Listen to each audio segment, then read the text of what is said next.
Hello everyone, आप सभी का स्वागत करता हूं मैं शुएब अहमद आपके अपने चैनल पीडब्ल्यू नर्सिंग वाला के अंदर। और मेरे प्यारे साथियों, आज आप सभी सीखने जा रहे हैं डिफेंस मैकेनिज्म। ये डिफेंस मैकेनिज्म आपके शरीर का डिफेंस मैकेनिज्म नहीं होगा, ये आपके ब्रेन का डिफेंस मैकेनिज्म होगा। तो आज का टॉपिक आप सभी को समझना जरूरी है, क्योंकि हम सभी को इस चीज की जरूरत पड़ती है। तो मेरे प्यारे साथियों, आज का टॉपिक है डिफेंस मैकेनिज्म।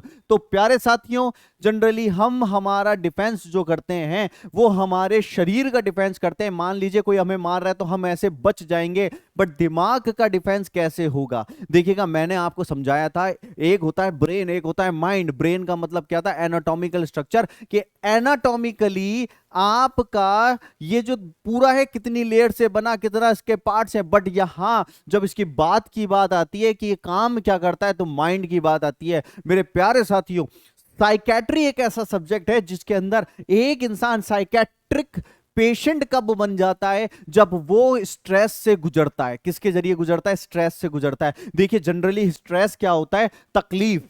स्ट्रेस, सीधी सी बात में समझिएगा, तकलीफ को कहते हैं स्ट्रेस, तकलीफ को। अब मैं बोलूं कि हमारे शरीर के ऊपर दो तरीके का स्ट्रेस पड़ता है। एक होता है एक्सटर्नल स्ट्रेस, एक होता है इंटरनल स्ट्रेस। क्या भैया? एक्सटर्नल स्ट्रेस, एक होता है इंटरनल स्ट्रेस। समझना, एक्सटर्नल स्ट्रेस मतलब आज धूप बहुत है, आज बारिश बहुत है, आज काम का बोझ बहुत है, शरीर को थका रहा है, ये सब एक्सटर्नल स्ट्रेस है प्यारे साथियों। बट जब एक इंटरनल स्ट्रेस की बात आती है, इंटरनल स्ट्रेस का मतलब होता है मेरे परिवार में तकलीफें बहुत है, मुझे फाइनेंशियली प्रॉब्लम्स बहुत है, मुझे बीमारियां बहुत है, तो याद रखिएगा मेरा रिलेशनशिप बहुत खराब हो रहा है, तो याद रखिएगा ये खतरनाक, सबसे खतरनाक एक्सटर्नल नहीं होता। एक इंसान जो पागल हो जाता है वो इंटरनल स्ट्रेस की वजह से। यदि आपका अंदर से कमजोरी है, इंटरनल, हमारा अंदर इतनी विल पावर नहीं है, इतना कॉन्फिडेंस नहीं है, तो प्यारे साथियों ये चीज याद रखिएगा, मेंटली इल होने में आपको ज्यादा टाइम नहीं लगेगा। क्या भैया? मेंटली इल होने में ज्यादा टाइम नहीं लगेगा, शरीर की सारी बीमारियां रिकवर कर लोगे आप। बट जब एक इंसान को मेंटली इल हो जाता है, मेंटल प्रॉब्लम हो जाती है, तो उसको जिंदगी में लौटना बहुत बड़ा मुश्किल हो जाता है प्यारे बच्चों। यहां समझिएगा, फेलियर, जिंदगी में फेलियर आएंगे आएंगे आएंगे, यही जिंदगी है। और इन फेलियर्स को चीर करके निकल जाना, यही आपकी जिंदगी है। तो याद रखिएगा, हार मान लोगे तो हार मान करके खेल खत्म हो जाएगा। आपके पीछे आपके माँ बाप, आपके परिवार, आपका सोसाइटी, दोस्त सब लगे पड़े, बट हम क्या करते हैं? हम लोग हार जाते हैं। आज का टॉपिक मैं इसीलिए लेकर के आया हूं, इसको डिफेंस मैकेनिज्म कहेंगे। डिफेंस मैकेनिज्म, शरीर पे चोट लगती है तो हाथ ऊपर आ जाते हैं, ऐसे ही हमारे दिमाग के ऊपर जब कोई चोट लगाता है, हमारे हमारे अंदर के ऊपर चोट लगाता है, तो वो डिफेंस मैकेनिज्म बचाता है। देखिए, ये कहानी शुरू कहां से हुई थी? ये कहानी शुरू हुई थी अन्ना फ्रूड के द्वारा। अन्ना फ्रूड, ये अन्ना फ्रूड कौन थी? देखिए, अन्ना फ्रूड जो थी ना, वो डॉटर थी किसकी? डॉटर ऑफ, अब आप बोलेंगे, मजाक में बोलेंगे, डॉटर ऑफ सिगमंड फ्रूड। बिल्कुल सही बात है, डॉटर ऑफ सिगमंड फ्रूड की बेटी थी। अब अन्ना फ्रूड ने क्या देखा कि कई लोग जो होते हैं अपने आप को बचाने के लिए किसी सिचुएशन में, जैसे आपने भी सोचा होगा, कभी स्कूल के अंदर लेट हो जाते हैं, तो लेट होने के बाद हम बोलते हैं मैम आज बहुत तेज बारिश थी, चाहे बारिश के 2 बूंद ही गिरी हो, बट हमारे एरिया में बहुत तेज बारिश थी मैडम, इस वजह से आना लेट हो गया। प्यारे साथियों, ऐसे बहाने बहुत जरूरी होते हैं। मैं आपको बता रहा हूं, ऐसे बहाने कुछ बहुत जरूरी होते हैं, बट ये बहाने जब एक लिमिट में बनते हैं तभी जरूरी होते हैं। मान लीजिए आज मैं एक बहाना ये बनाऊं कि मैं, मान लीजिए कोई सुसाइड की तरफ जा रहा है और मैं उसके एक बहाना बना लेता, नहीं यार जिंदगी में एक बहाना और बनाते हैं, सुसाइड ना करेंगे, तो हम वापस लौट आते हैं। ये एक पॉजिटिव वे। और एक बहाना ये होता है कि हम पढ़ने बैठे और हम बोलते पेट में दर्द है या दिमाग में दर्द है, फिर कल बैठे पेट में दर्द है, दिमाग में बैठे। तो याद रखिएगा, बहाने भी डुबो देते हैं और कभी कभी बहाना भी बचा लेता है। तो यहां समझिएगा अन्ना फ्रूड ने क्या किया। 1953 का ईयर था। 1953 के ईयर में अन्ना फ्रूड ने बताया कि जैसे शरीर का एक डिफेंस मैकेनिज्म होता है, हम जूडो कराटे सीखते हैं, वैसे ही हमारे एक माइंड का डिफेंस मैकेनिज्म काम करता है। ये डिफेंस मैकेनिज्म आपकी ईगो को बचाता है, आपके इंटरनल पावर को बचाता है, आपको मेंटली इल होने से बचाता है। अब ये चीज को समझिएगा, डिफेंस मैकेनिज्म क्या होता है? Defence mechanism is the protection of the mind from the stressor such that our mental health does not deteriorate.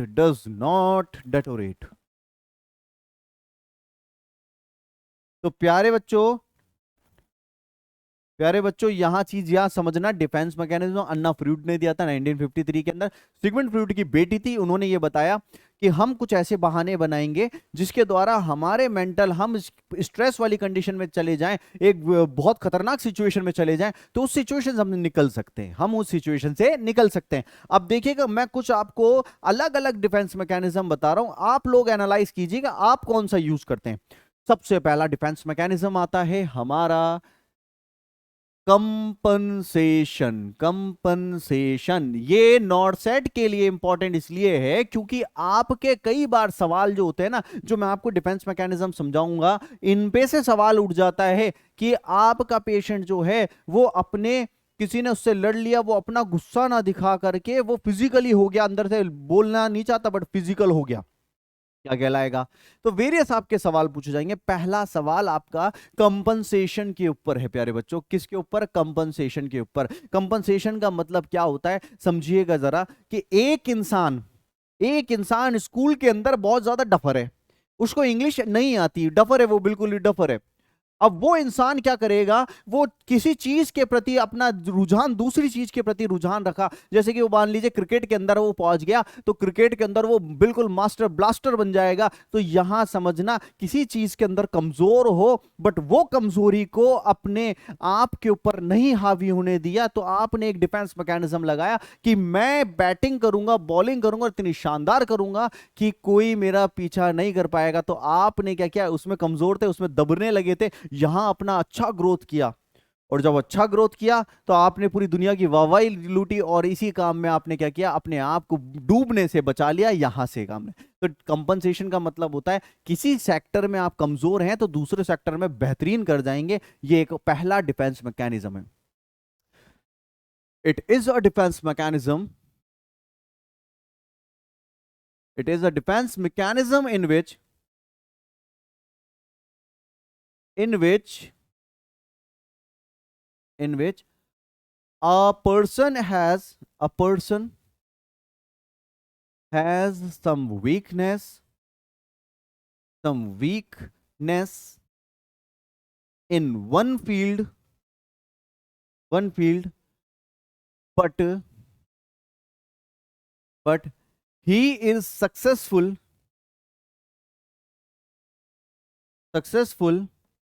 in another field। एक फील्ड में कमजोर है, दूसरी फील्ड में बढ़िया करेगा। जैसे कि आपको मैं बताता हूं example, a child fail in exams, fail in school, but he is a good batsman। School में तो भैया फेल हो रहे थे, जीरो आ रहा था, बट वो क्रिकेट के अंदर शानदार रहा। इसको कहते हैं कंपनसेशन। क्या कहते हैं? कंपनसेशन। तो ये कंपनसेशन आपको क्या कर रहा है, बचा रहा है। सेकंड कंपनसेशन के बाद याद रखिएगा, तो आप देखिए ऐसे भी आप अपने आप को इंप्रूव कर सकते हैं। सेकंड जो कहलाता है वो कहलाता है रैशनलाइजेशन। क्या कहेंगे साथियों? रैशनलाइजेशन कहेंगे। देखिए रैशनलाइजेशन का मतलब क्या होता है? रैशनलाइजेशन का मतलब होता है एक इंसान ऐसा बहाना बनाए कि सामने वाले को सच में ऐसा लगे कि यार ये तो सच्ची बात कह रहा है, ठीक है, जबकि सॉरी जबकि वो बात हुई नहीं है। मान लीजिए मैं आपको बोलूं कि आप आज टाइम पर क्यों नहीं आ पाए, तो आपने बोला मौसम को देख करके थोड़ा सा बारिश जैसा मौसम हो रहा है, तो मैं बहाना यही बनाता हूं कि सर मेरे घर के वहां बहुत तेज बारिश आ गई थी और इतना इतना पानी भर गया था। अब सर तो जाकर के देखेंगे नहीं कि कहाँ कितना कितना पानी भरा था, बट आपने ऐसा बहाना बनाया जो सोशली जस्टिफाइड हो। सोशली जस्टिफाइड मतलब कि सामने वाला मान जाए कि भाई इसकी वजह से ही हुआ है ये लेट, जबकि रीजन कुछ और था कि टाइम पर आप नहीं निकले। बट यहां आपने ऐसा एक प्यारा सा बहाना लगा दिया जो एकदम से क्या हुआ, जैसे स्कूल के अंदर आप सभी करते हैं कि जब क्लास होती है, कॉपी चेक हो रही होती है या एग्जाम का आपका लग रहा होता है, टेस्ट लग रहा होता है, तो उस टाइम पे ही पेट में दर्द हो जाता है। अब टीचर पेट को देखेगा तो नहीं कि हाँ कहाँ हुआ है, बट शक्ल ऐसी बना लेते हैं कि सामने वाला सोशली जस्टिफाइड हो जाता है कि बहुत तगड़ी तबीयत खराब है भाई इसकी। तो यहां समझिएगा, रैशनलाइजेशन का मतलब giving an answer that is socially justified. ऐसा एक जवाब दिया आपने जो सोशली जस्टिफाइड होता है, उसको कहते हैं rationalisation. It is a defence mechanism, it is a defense mechanism in which a person in which a person in which a person gives a justified socially justified answer that the another person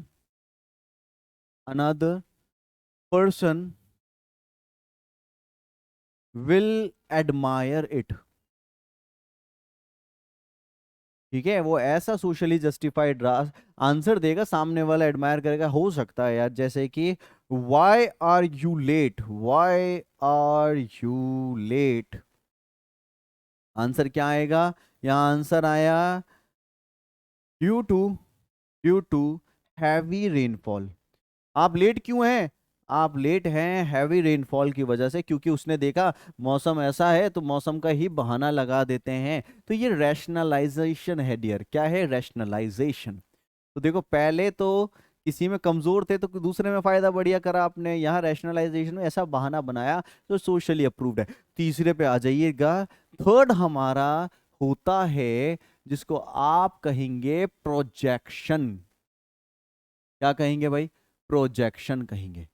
projection का मतलब क्या होता है? देखिए, हर एक इंसान की किसी ना किसी से कोई ना कोई खुणस होती है जो उसके दिमाग में होता है। इसी का दिमाग फायदा उठाता है। कैसे फायदा उठाता है? आज आप बोले कि आज यार मेरा मूड खराब है। अब मूड खराब होने का रीजन था कि आपने अच्छे से पढ़ाई नहीं करी, अच्छे से ऑफिस में काम नहीं किया। बट आप बोलेंगे यार मेरा मूड खराब है, वो किसकी वजह से? वो सामने वाले उस रोहित की वजह से या फिर किसी और की वजह से उसका मूड खराब है। माने के अपने ऊपर जो भी प्रॉब्लम आई, उस प्रॉब्लम का जिम्मेदार किसी इंसान को बना देना, इसको कहते हैं प्रोजेक्शन। प्रोजेक्ट कर देना कि इसकी वजह से ये होता है ना, प्रोजेक्ट कर दिया हमने इसकी वजह से। तो यहां समझिएगा, प्रोजेक्शन का मतलब है जो भी प्रॉब्लम है वो दूसरे के ऊपर डाल दो, दूसरे के सिर के ऊपर डाल दो। इस तरीके के डिफेंस मैकेनिज्म को कहते हैं प्रोजेक्शन। तो ये भी एक डिफेंस मैकेनिज्म है। ये डिफेंस मैकेनिज्म ज्यादातर लोग इस्तेमाल में करते हैं कि ये लो, मेरे से गलती हुई, मेरे से कुछ फॉल्स एक सिचुएशन क्रिएट हुई, मैं उसका जिम्मेदार किसी और को डाल देते हैं। ठीक है, तो it is a defence mechanism, it is a defense mechanism in which a person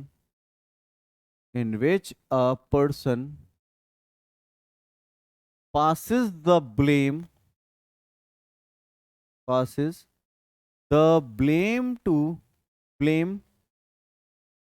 on other person for any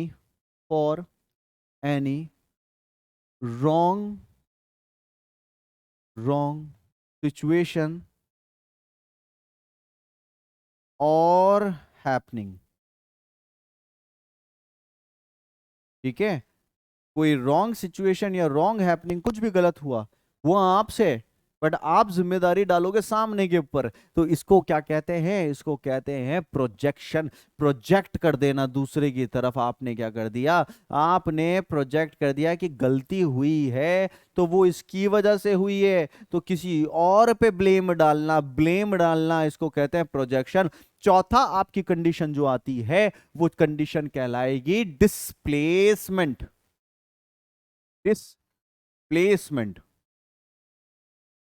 यहां समझिएगा, वहां तो पहले में प्रोजेक्शन में तो हम सिर्फ क्या कर रहे थे? हम अपना ब्लेम किसी और पे डाल रहे थे। अब यहां पर करेंगे हम, करता है कोई और, वो खतरनाक है तो हम किसी और की धुलाई करेंगे। यहां समझिएगा डिस्प्लेसमेंट का मतलब क्या होता है कि मुझे, मेरी फाइट किसी के साथ हो गई, बट जिसके साथ हुई उसने मुझे बहुत बुरा मारा, बट मैं क्या कर रहा हूं? उसको नहीं मारूंगा क्योंकि वो हाइट में बहुत लंबा है, बहुत तगड़ा है, तो मैं उसको नहीं मारूंगा। मैं गया, मैंने जा करके देखा अच्छा छोटा भाई है, तो उसको पीटना चालू कर दिया। किसी और का गुस्सा किसी और पे उतारना, इसको कहते हैं डिस्प्लेसमेंट। कई हस्बैंड होते हैं आज के जमाने के जो ऑफिस में कुट के पिट करके सुन करके आते हैं और आके अपनी बीवी के ऊपर गुस्सा उतारते हैं। ये भी एक तरह का डिस्प्लेसमेंट है। क्या है भैया? अपना एंगर एक मोर थ्रेटनिंग कंडीशन से हटा करके लेस थ्रेटनिंग, कम डरावनी चीज पे अपना गुस्सा निकाल देना, इसको क्या कहोगे? डिस्प्लेसमेंट कहेंगे। ठीक है। जैसे कि आपको गुस्सा आ रहा है कि आपको क्या हुआ भैया, किसी ने मारा पीटा, आपने क्या किया? गुस्सा जो था कमजोर लोग के ऊपर आपने निकाल दिया, चीख लिए, चिल्ला लिए, तो इसको कहते हैं डिस्प्लेसमेंट। तो याद रखिएगा, it is a defence mechanism. It is a defence mechanism in which a person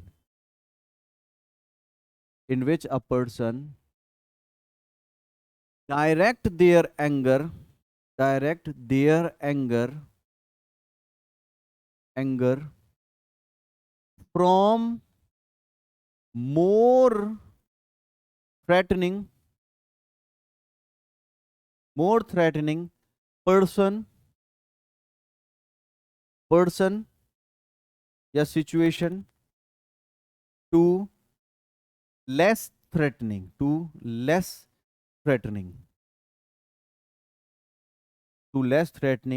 person या situation। सबसे खतरनाक, जैसे पुलिस वाले ने पकड़ लिया, किसी डीआईजी ने पकड़ लिया आपको, डीआईजी ने खूब सुनाया, पीटा भी आपको। अब डीआईजी के ऊपर तो हाथ उठाओगे नहीं। अब आप गए, किसी भी एक गरीब को पकड़ा, उसको पीटने चालू कर दिया, तो इससे क्या हुआ? आपने अपना गुस्सा एक खतरनाक इंसान पे ना निकाल के किसी गरीब के ऊपर निकाल दिया। इसको कहते हैं डिस्प्लेसमेंट। एग्जाम्पल कोल्डेड या फिर have fight with boss, then shows shows anger on small brother। छोटे भाई पे गुस्सा निकाल दिया, पिट के आए बॉस से, गुस्सा निकाला छोटे भाई पे। डिस्प्लेसमेंट। चार तरीके बताएं अपने आप को स्वस्थ रखने के। तो ये याद रखिएगा, ऐसे स्वस्थ मत रखिएगा क्योंकि इसमें कई तो आपके फायदे के होते हैं, कई डिस्प्लेसमेंट में बेगुनाह पिट जाते हैं। तो डिस्प्लेसमेंट ना करके अब आप अगले पे आइए। पांचवा जो आपका डिफेंस मैकेनिज्म है वो सबसे सरल डिफेंस मैकेनिज्म है। इसको कहते हैं डिनायल का मतलब समझिएगा, मुझे कोई खबर मिली या किसी इंसान को खबर मिली कि आपकी रिपोर्ट के अंदर ऐसे आया कि आपको ब्लड कैंसर है। अब आप ब्लड कैंसर के एक बिल्कुल खतरनाक चीज के बारे में सुना, और सुनते ही हमारा मन सबसे पहले अनकॉन्शियसली मतलब हमें जांच पड़ताल नहीं करी, हमने अनकॉन्शियसली मना कर दिया, नहीं नहीं नहीं ये मुझे नहीं हो सकता, नहीं हो सकता मुझे। ये आपका अनकॉन्शियसली ब्रेन आपको प्रोटेक्ट कर लेगा, अरे नहीं भाई मेरे को ये नहीं हो सकता। इसको कहते हैं डिनायल का मतलब होता है किसी भी खतरनाक सिचुएशन या किसी चीज के बारे में आपको पता लगे और अनकॉन्शियसली आप उसको रिफ्यूज कर दें, अवॉइड कर दें, उसको डिनायल कहते हैं। क्योंकि मान लीजिए अगर डिनायल नहीं होता, आपने बोला, किसी ने बोला ब्लड कैंसर है तुमको, तो तुम क्या होगे? अरे यार, एकदम से सदमा पड़ जाएगा। सदमा नहीं झेलना, इसलिए डिनायल बनाया गया ऊपर वाले ने कि आपका ब्रेन ऑटोमेटिकली बोलेगा अनकॉन्शियसली नहीं हो सकता ये। खतरनाक कोई भी सिचुएशन है, मैं आपको बोल दूं कि आपके घर में ये हो गया, आप बोलोगे नहीं ऐसा नहीं हो सकता, पहला शब्द ये नहीं, अरे नहीं यार ऐसा कैसे हो गया, ये डिनायल है, इसको डिनायल कहते हैं। It is a defence mechanism, it is a defense mechanism in which a person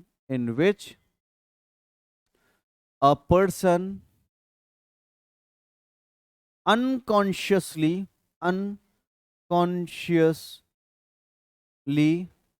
refuse the dangerous situation, dangerous situation को अनकॉन्शियसली रिफ्यूज कर दोगे। एग्जाम्पल आपका refusal of any lethal disease. जैसे आपको पता है पहले अनकॉन्शियसली आप मना कर दो, अरे नहीं यार मुझे कैसे हो सकता है, नहीं हो सकता, इसको कहता है डिनायल। डिनायल आपने क्या करा भैया, मना कर दिया, नहीं हो सकता ऐसा, ये डिनायल है प्यारे बच्चों। क्या है? डिनायल। डिनायल के बाद मैं आपको अगला बताता हूं जिसको छठा कहेंगे, सिक्स्थ कहेंगे आइडेंटिफिकेशन। आइडेंटिफिकेशन, इसका एग्जाम्पल आपको एक एग्जाम्पल से समझाता हूं आइडेंटिफिकेशन का।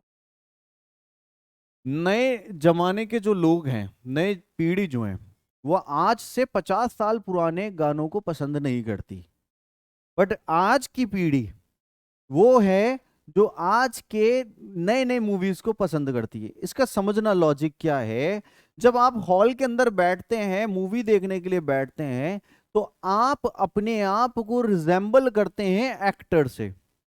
समझिएगा, आप अपने आप को रिजेंबल करते हैं उस एक्टर से। अब जब एक्टर से रिजेंबल करते हैं तो उसकी जिंदगी को अपनी जिंदगी के साथ मैच करने की कोशिश करते हैं। आइडेंटिफिकेशन का मतलब क्या होता है? एक इंसान अपने आप को किसी और के समान समझने लग जाता है, तो वो ये देखता है कि अगला जो हरकत कर रहा है, अगला जो ग्रोथ कर रहा है, उसी की ग्रोथ में मेरी ग्रोथ है। जैसे कि मैं अब आपको दूसरा एग्जाम्पल देता हूं। आपके फादर, आप लड़के हो, आपके फादर बैठ करके सोच रहे हैं कि मेरा बेटा कितना अच्छे से काम कर रहा है, कि मैं भी ऐसे ही काम करता था, मेरा बेटा इतनी ऊंचाई पे पहुंच गया, तो मैं भी इसके, मतलब वो ग्रोथ कर रहा है, तो पिताजी खुश हो रहे हैं कि हाँ ये मेरा बेटा इतना अच्छा ग्रोथ कर रहा है। पिताजी, अपने पिताजी जो हैं वो ये सोच रहे हैं कि वो अपने आप को फील कर रहे हैं कि ये मेरी ग्रोथ है सामने वाले को देख करके। इसको कहते हैं आइडेंटिफिकेशन। ठीक है, आइडेंटिफिकेशन में क्या हो रहा है, उनको अपना प्रीवियस याद आ जाता है कि हाँ देखिए मैं भी ऐसे ही ग्रोथ करता था, मैं भी इतनी मेहनत करता था। तो ये क्या है? आइडेंटिफिकेशन होता है। एक इंसान दूसरे इंसान के अंदर अपनी स्ट्रेंथ को देखता है, उसकी सक्सेस में अपनी सक्सेस को समझता है। It is a defence mechanism, it is a defense mechanism in which a person identify himself or herself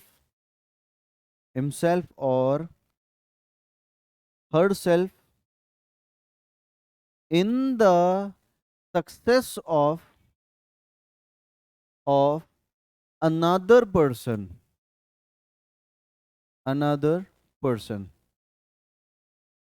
Example: father see success of him in his son. एक फादर जो होंगे वो अपने बेटे की सक्सेस में अपनी सक्सेस देखेंगे, तो आइडेंटिफिकेशन कहते हैं। क्या कहते हैं प्यारे बच्चों? आइडेंटिफिकेशन कहते हैं। तो आइडेंटिफिकेशन भी एक अच्छा डिफेंस मैकेनिज्म है। मान लीजिए जैसे दंगल मूवी में आमिर खान जो थे वो कुश्ती नहीं लड़ पा रहे, भाई आमिर खान नहीं लड़ पा रहे। अब वो उनका टाइम चला गया, अब वो टाइम चला गया तो वो डिप्रेस तो है ही यार कि मैं जिंदगी में क्यों नहीं लड़ पा रहा हूं। तो वो क्या करेंगे, गीता और बबीता को तैयार कर रहे हैं। अब गीता बबीता जब मेडल जीत रही हैं तो एक फादर को ये चीज फील हो रही है, अरे यार ये मैं, मेरे बच्चों ने इस तरीके से किया। तो उनके अंदर क्या हो रहा है, उनके अंदर आइडेंटिफिकेशन हो रहा है कि जो जिस लेवल पे वो जाना चाहते हैं, तो उनके बच्चे जब जा रहे हैं तो उनको फील हो रहा है कि वो मैं जा रहा हूं उस लेवल पे। इसको कहते हैं आइडेंटिफिकेशन का, क्या कहते हैं, आइडेंटिफिकेशन। अगला लीजिएगा, सातवां है आपका सब्स्टिट्यूशन। सब्स्टिट्यूशन, सब्स्टिट्यूशन का मतलब समझिए कि एक इंसान कोई एक गोल बनाता है कि भैया मुझे क्या बनना है, मुझे आईएएस बनना है। तो वो उस गोल पे नहीं पहुंच पा रहा, तो वो क्या करेगा, वो उस गोल तक नहीं पहुंच सकता, तो वो एक उससे बिलो वाला गोल बना लेगा कि मैं एक आरएएस ही बन जाता हूं, तो स्टेट गवर्नमेंट को सर्व कर लूंगा। तो वो क्या है, उसको कहते हैं सब्स्टिट्यूशन। ये नहीं तो वो सही। तो यहां समझिएगा, आप डॉक्टर नहीं बन पाए तो वो सब्स्टिट्यूट क्या करेगा कि मैं मेडिकल लाइन में ही रहता हुआ मैं देश को सर्व कर सकता हूं नर्स बन करके। ठीक है। आप इंजीनियर नहीं बन पाए तो मैं इंजीनियरिंग का काम जो है वो आईटीआई करके काम कर लूंगा। आईआईटी नहीं मिल पाया तो आईटीआई में करके काम कर लूंगा। बात समझ रहे हैं आप बात को। एक बड़ा गोल बनाया, बट जब वो बड़ा गोल नहीं हो पाता तो हम उससे लेस छोटा, एक थोड़ा सा छोटा गोल को अचीव करने की कोशिश करते हैं। इसको सब्स्टिट्यूशन कहा जाता है। तो it is a defence mechanism. It is a defense mechanism in which a person,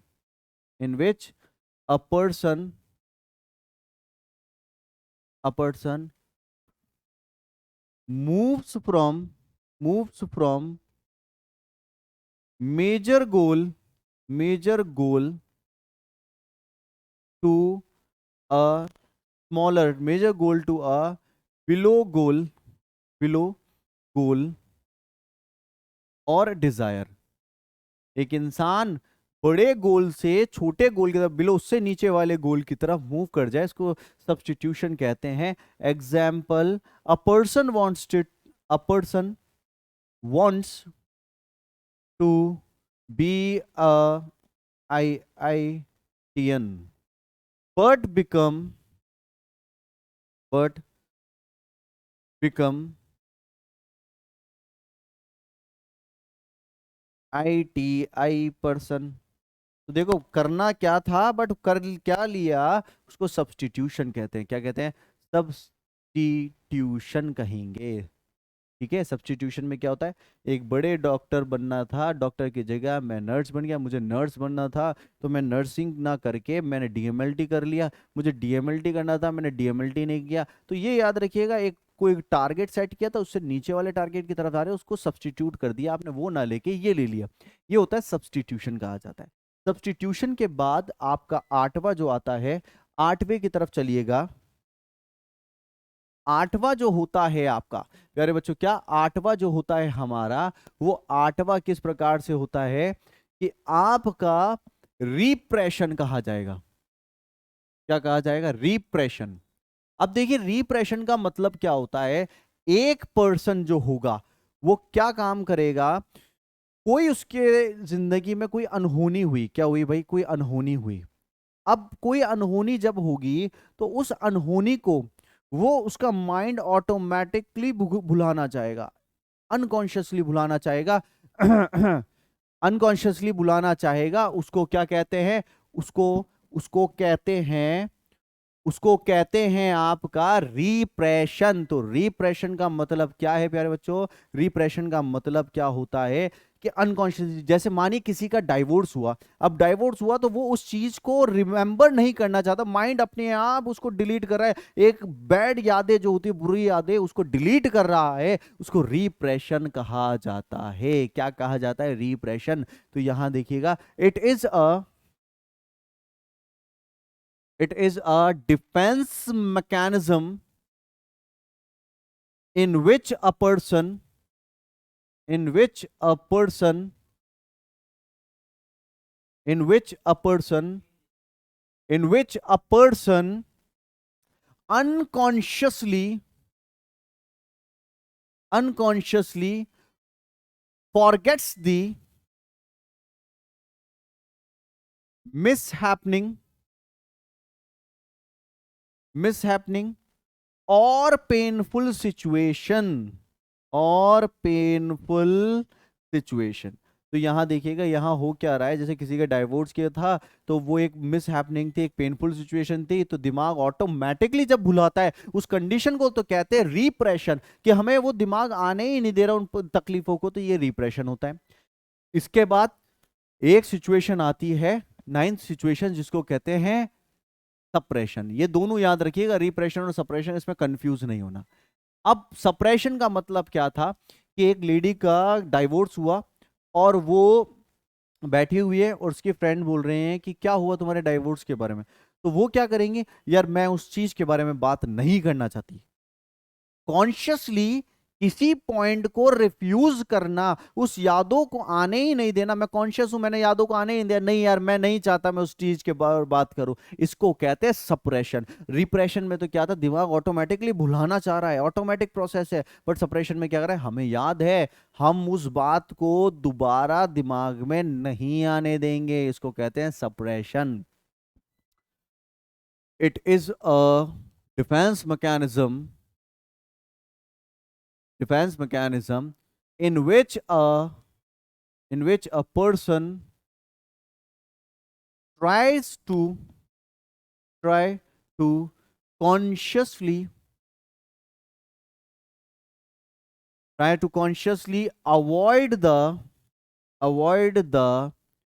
painful and harmful situation। Consciously वो चाह रहा है कि कोई दर्द वाली चीज को याद ही ना करे, उसको क्या कहेंगे, इसको कहेंगे सप्रेशन कहेंगे। क्या कहेंगे प्यारे बच्चों, सप्रेशन कहेंगे। समझ में आ रही है बातें, सप्रेशन किसको कहते हैं, क्या कहते हैं। रिप्रेशन दिमाग ऑटोमेटिकली भुला रहा है, सप्रेशन में दिमाग और आप नहीं चाहते याद करना, वो आप खुद अवॉइड कर रहे हैं, इसको सप्रेशन कहते हैं। एक होता है रिग्रेशन, चीजें सेम सेम लगेगी आपको, बट ये सेम सेम नहीं है।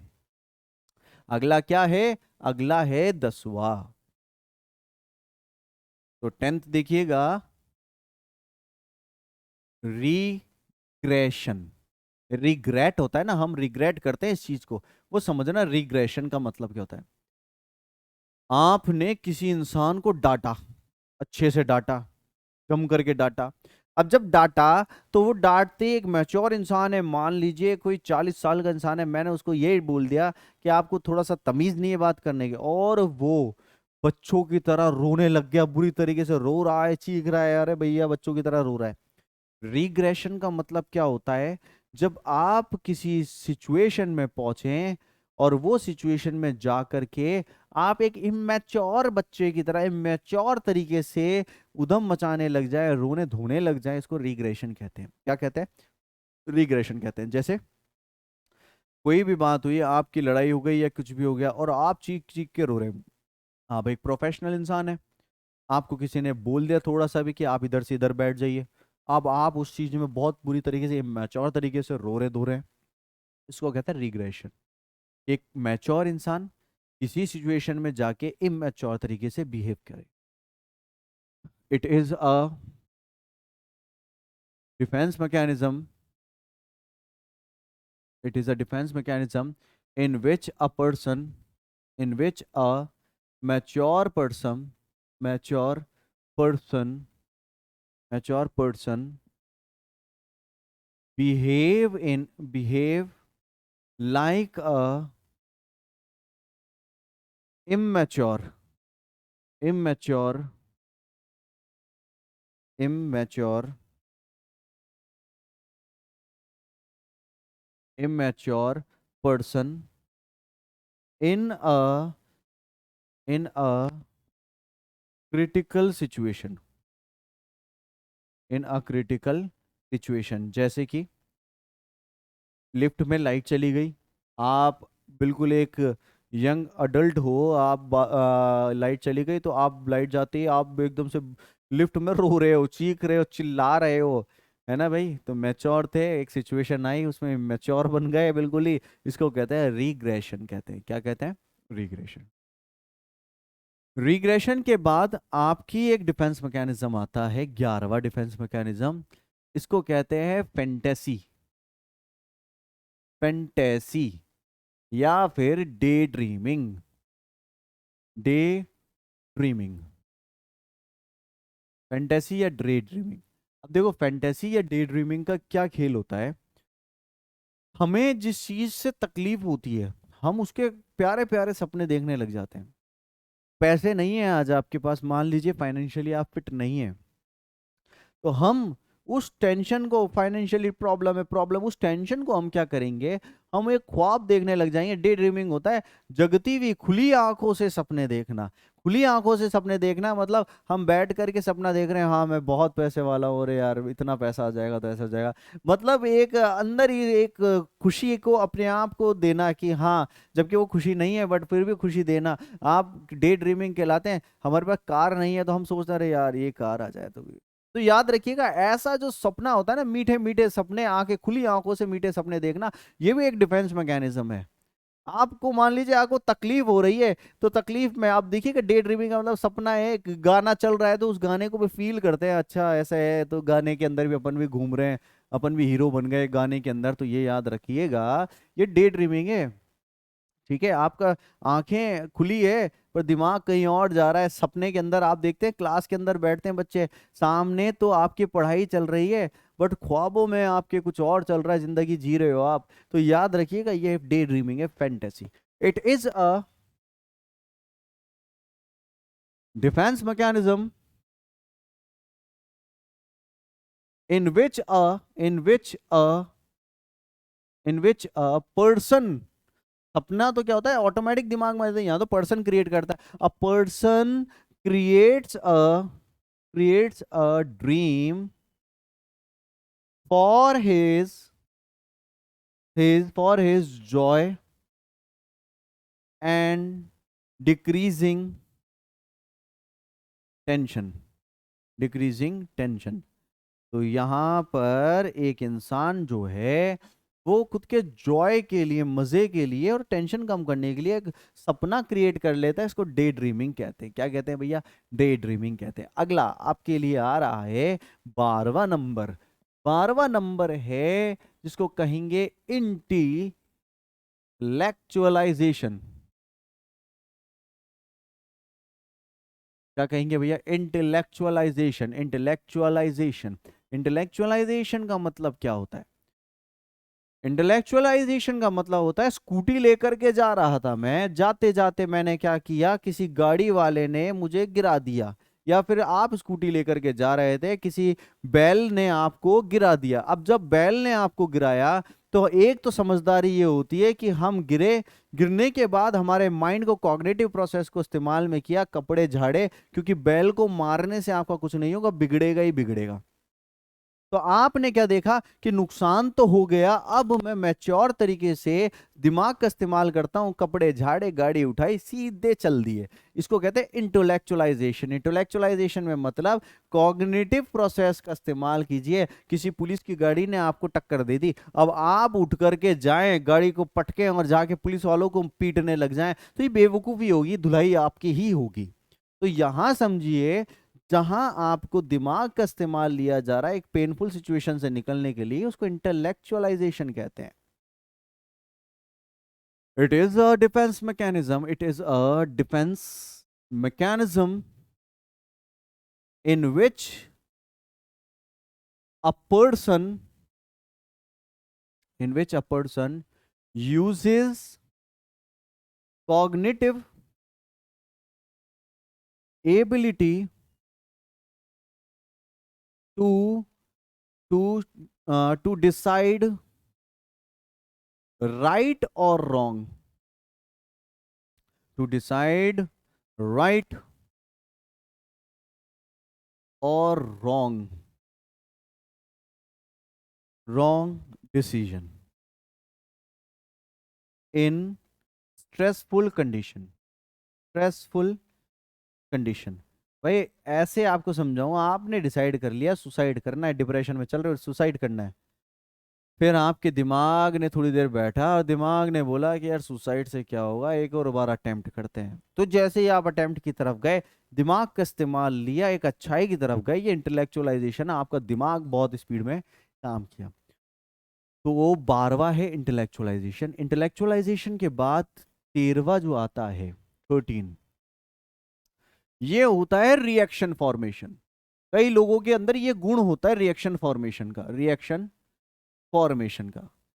रिएक्शन फॉर्मेशन आप सभी ने कहीं ना कहीं तो देखा ही होगा। रिएक्शन फॉर्मेशन में होता क्या है, आपके सामने कोई बैठा हुआ है और आप उसको खरी खोटी सुना रहे हो। ठीक है, मैं आपके सामने बैठा हुआ हूं, मान लीजिए आप मुझे खरी खोटी सुना रहे हो बहुत तगड़ी वाली। अब मैं क्या करूंगा, एक तो होता है कि मैं हूं तो मैं मिला करके दो दे दूंगा, ठीक है, बदले में दो मुझे भी मिल जाएंगे। बट यहाँ खेल क्या है, यह रिएक्शन फॉर्मेशन का मतलब है कोई मुझे सुना रहा है और सुना रहा है बुरी तरीके से सुना रहा है, अब मैं उसकी तरफ क्या करूं, ओके जी जी जी आप तो अपने ही हैं। यानी कि जो आपको अपोजिट में बिहेवियर, एक बिहेवियर शो करना था, उसके अपोजिट में जब बिहेवियर शो करते हैं, इसको रिएक्शन फॉर्मेशन कहते हैं। क्या कहते हैं, रिएक्शन फॉर्मेशन कहेंगे। तो यहां देखिएगा, it is a defence mechanism, it is a defence mechanism in which a person, in which a person shows opposite behavior, opposite behavior against, opposite behavior against the situation। Opposite behaviour show करेगा situation के against में। अगर आपको कोई लड़ने के लिए बेताब हो रहा है तो आप बिल्कुल कूल हो जाओगे। कहीं आपकी बेइज्जती हो रही है तो आप बिल्कुल कूल हो जाओगे, ठीक है। तो इसको कहते हैं आपका रिएक्शन फॉर्मेशन, कि अपने आप को रिलैक्स करके बिल्कुल चेंज हो जाना सिचुएशन के अगेंस्ट में, इसको रिएक्शन फॉर्मेशन कहेंगे। रिएक्शन फॉर्मेशन के बाद एक और तरीका होता है जिससे आप बच सकते हैं, और ये बेहतरीन तरीकों में से है, जिसको कहते हैं विथड्रॉवल। क्या भैया, विथड्रॉवल। विथड्रॉवल एक तरीका ऐसा है कि मान लीजिए आप कोई नौकरी के ऊपर लगे और जिस नौकरी के ऊपर आपको बहुत टेंशन हो रही थी, बहुत टेंशन हो रही थी, तो सीधा सा आपने एक इलाज निकाला कि भैया मैं नौकरी छोड़ दूंगा। इसको कहते हैं विथड्रॉवल। आप किसी काम को कर रहे हैं और उसमें इतना उलझ गए कि टेंशन में जा रहे हैं, तो आपने क्या किया, सीधा टेक्निक निकाली, छोड़ दो काम को, उस चीज को छोड़ दो। इसको विथड्रॉवल कहते हैं। जिस चीज में दर्द हो, उस चीज को अगर मन नहीं कर रहा, छोड़ दो, विड्रॉवल। सीधा स्ट्रेस से फ्री रहना है, विड्रॉवल छोड़ दिया हमने, तो it is a defence mechanism in which, in which a person leave leaves the stressful condition, stressful condition. इसको कहते हैं, जो नहीं आ रहा, जहां तकलीफ हो रही है, उस काम से निकल जाओ बाहर। विड्रॉवल डिफेंस मैकेनिज्म, बढ़िया डिफेंस मैकेनिज्म। और एक डिफेंस मैकेनिज्म और याद कर लीजिए, जिसको कहते हैं कन्वर्जन। कन्वर्जन, कन्वर्जन का मतलब क्या होता है, कि आपके अंदर कोई एक स्ट्रेसफुल सिचुएशन है, वो अंदर ही अंदर दब रही है, उसका रिप्रेस्ड हो गई, अंदर ही अंदर शरीर, दिमाग ने दबा दिया, बट वो एक फिजिकल सिम्टम्स के तौर पे बाहर आ रही है। जैसे कि आपको बहुत टेंशन हो रही है, टेंशन हो रही है, टेंशन हो रही है, बट वो टेंशन यहाँ है, बट आपका दिल जो है बेचैन होते हुए, हार्ट भी dub dub dub dub dub dub dub dub. इसको कहते हैं कन्वर्जन। आप अंदर ही अंदर टेंशन को दबाए बैठे हैं, आपका बीपी बढ़ता जा रहा है। अंदर ही अंदर टेंशन को दबाए बैठे हैं, अंदर से गुस्सा बाहर आ रहा है, एक फिजिकल सिम्टम्स आ रहे हैं आपको, उसको कहते हैं conversion. It is a defence mechanism, it is a defence mechanism in which a person, a person have repressed, repressed some stress, repressed some stress. Now due to, due to This repression, physical symptoms, physical symptoms are coming, जैसे कि due to hidden tension, BP rise. Physical symptoms आ रहे हैं ना, आप tension के अंदर छुपाए जा रहे हैं, बीपी बढ़ता जा रहा है, ये कहलाता है कन्वर्जन। कन्वर्ट हो रहे हैं, स्ट्रेस, फिजिकल एक्टिविटीज में पसीना पसीना आ रहा है, टेंशन हो रही है, मारपीट कर रहे हो, इसको कहते हैं कन्वर्जन। तो प्यारे बच्चों, आज आपने जो पढ़ा वो पढ़ा डिफेंस मैकेनिज्म। ये डिफेंस मैकेनिज्म जो है, वो डिफेंस मैकेनिज्म आपके माइंड को प्रोटेक्ट करता है, एक कवरिंग बना लेता है। किससे बना लेता है? स्ट्रेस से बना लेता है। अगर ये डिफेंस मैकेनिज्म को स्मॉल क्वांटिटी में काम में लें, स्मॉल क्वांटिटी, तो ये हमेशा आपके लिए बेनिफिट देगी।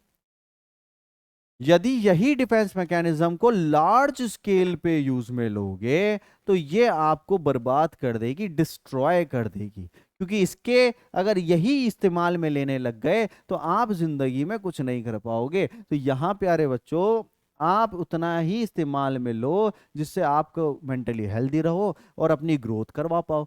तो यहां समझिएगा, आज का टॉपिक था डिफेंस मैकेनिज्म। और इसी के साथ आप सभी को बहुत बहुत शुक्रिया आज की क्लास के लिए। नेक्स्ट क्लास का वेट कीजिएगा, आपकी नेक्स्ट क्लास भी आने वाली है। और आरोग्यम बैच फ्री ऑफ कॉस्ट है, थ्योरेटिकल क्लासेस है विथ नोट्स, जो बोर्ड्स के ऊपर नोट्स पढ़ाए जाते हैं वो आपको, और हर सब्जेक्ट की। तो मिलेंगे इसी बात के लिए। आप सभी का बहुत बहुत शुक्रिया। Thank you guys.